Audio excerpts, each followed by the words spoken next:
Hey everyone, welcome back to the channel. Today, we're jumping into a wild piece of recent history, the Battle of Antonov Airport, also called the Battle of Hostomel Airport.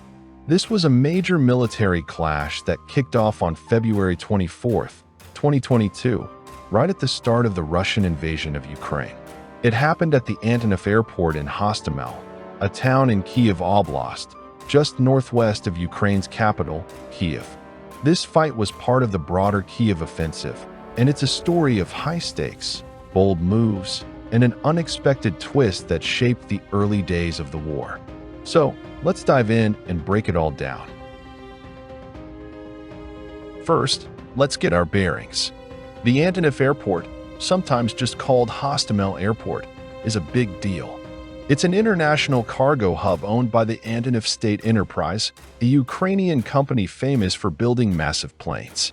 The airport sits less than 10 kilometers, or about 6.2 miles, from Kyiv city center, making it a prime target for anyone looking to control the capital fast. On that fateful day, February 24th, 2022, Russian President Vladimir Putin announced what he called a special military operation in Ukraine. Just hours later, Russian troops from the elite airborne forces, known as the VDV, launched an air assault on the airport.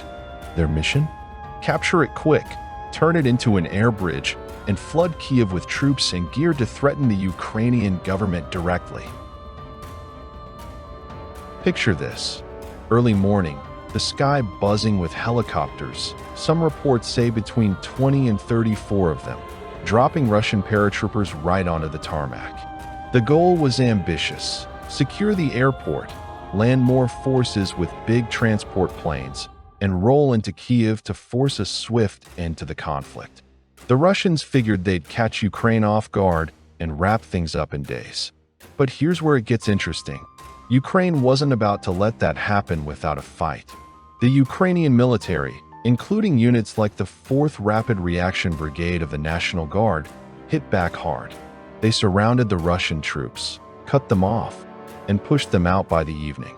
It was a chaotic day: gunfire, helicopter attacks, and a real test of wills. Now let's zoom in on that first day.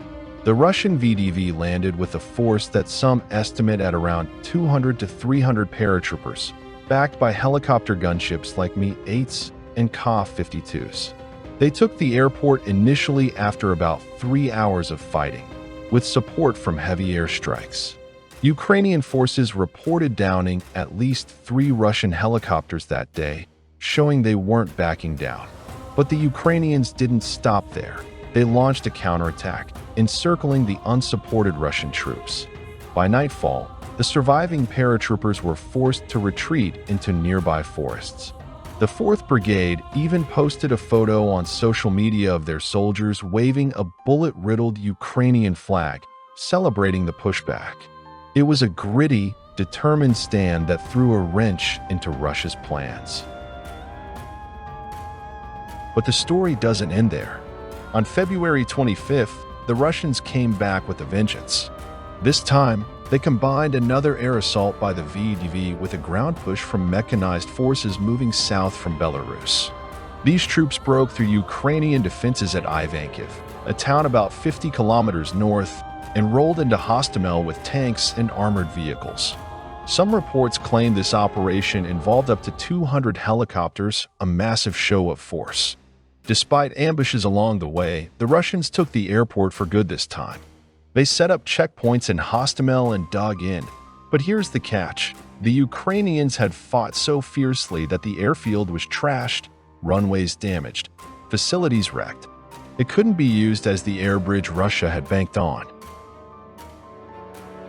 One of the biggest losses in this battle wasn't just strategic, it was symbolic. The Antonov and Tu-25 Mriya, the world's largest airplane, was parked in a hangar at the airport when the fighting started. This beast, nicknamed Mriya, Ukrainian for dream, could carry over 250 tons of cargo and had a wingspan longer than a football field. On February 24th, an Antonov pilot said it was still intact despite the chaos. But by February 27th, things took a turn. Ukrainian officials reported that a Russian airstrike had hit the hangar, setting the Mriya ablaze. Drone footage later confirmed it. On March 4th, Russian TV even aired clips of the wreckage. Ukraine's Foreign Minister Dmytro Kuleba tweeted, "Russia may have destroyed our Mriya, but they will never destroy our dream of a strong, free, and democratic state." It was a gut punch. Only 1 in 225 ever flew, and now it was gone. So what was the fallout? The Russians held the airport until early April 2022, when they pulled back from Kyiv Oblast entirely after failing to take the capital. Ukraine regained control on April 2nd, but the damage was done, not just to the airport, but to Russia's early strategy. Analysts say the battle was a disaster for Moscow. Security expert Andrew McGregor called it a Russian airborne disaster, arguing that poor intelligence underestimated Ukrainian resistance. The plan was to seize Kyiv in a day or two, but the Ukrainians held the line long enough to mess that up. The Atlantic Council noted that those 2 days of fighting might have saved Kyiv from a quick fall. The airport's runway was too battered for heavy transports like IL-70 SIXS to land, forcing Russia to rethink its whole approach. Let's put this in context. The Kyiv offensive was part of Russia's broader invasion, aiming to topple Ukraine's government fast. Hostomel wasn't the only target. There were moves on other airfields like Vasilkiv, south of Kyiv, too. But Antonov Airport was key because of its size and location.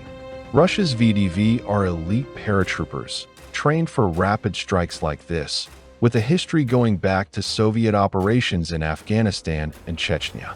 They'd pulled off a similar move in Crimea in 2014, seizing Simferopol Airport with little resistance. But Ukraine in 2022 was a different beast, better prepared, more motivated, and ready to fight house to house if it came to that. The Ukrainian defenders weren't exactly an overwhelming force either. Just about 200 troops at the airport that morning, mostly conscripts and support personnel from the 4th Brigade. The brigade's main combat units, tanks, artillery, drones, were deployed east, expecting the big push in Donbass. What was left at Hostomel had small arms, old Igla anti-aircraft missiles, and at least one Zu-23-2 anti-air gun. They got some air support, though 2 Su-24M bombers and 2 Mi-29 fighters chipped in. It wasn't much, but it was enough to stall the Russians and buy time for reinforcements to shore up Kyiv's defenses.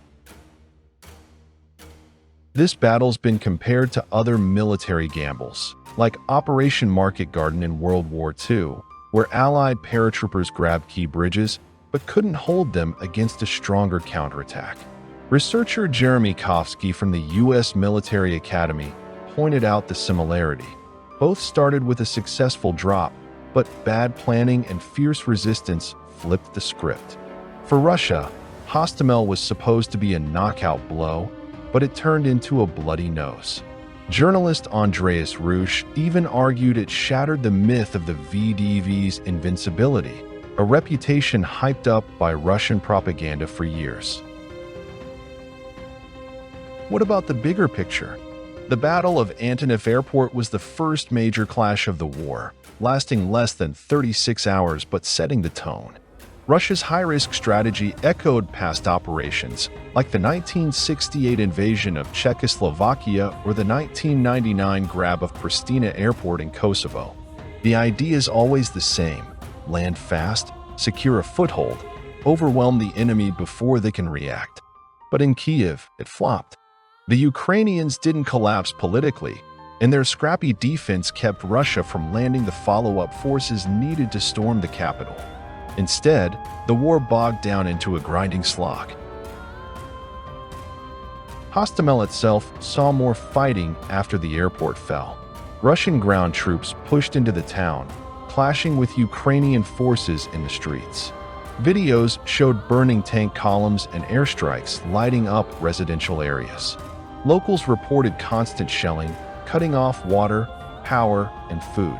Some accused Russian units, like the Kadyrovites from Chechnya, of looting and targeting civilians, though those claims are tough to verify independently. By March 3rd, Ukrainian special forces and local resistance hit back, reportedly destroying 20 Russian armored vehicles near a glass factory.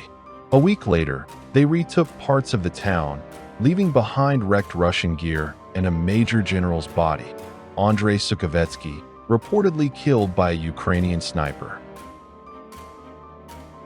So why does this matter? For Ukraine, Hostomel was a morale booster, proof they could stand up to a superpower. President Volodymyr Zelensky called it a turning point, and he's since vowed to build a second Tu-25 to replace Mriya, though that'll take years and billions. For Russia, it was a wake-up call. Their blitzkrieg failed, and the war stretched into months, then years. Experts like Severin Player say it exposed flaws in Russian logistics, planning, and leadership, problems that plagued them beyond Kyiv. Let's wrap this up with a look at the legacy. The Antonov airport's still there, scarred but standing, a testament to those chaotic days. The war's shifted east since then, but Hostomel remains a symbol of Ukraine's defiance and Russia's miscalculation. It's a story that's still unfolding, with lessons for historians, strategists, and anyone watching this conflict play out. What do you think? Could Russia have pulled it off with better intel, or was Kyiv always going to hold? Drop your thoughts below, hit that like button if you learned something, and subscribe for more deep dives. Thanks for watching. I'll see you in the next one.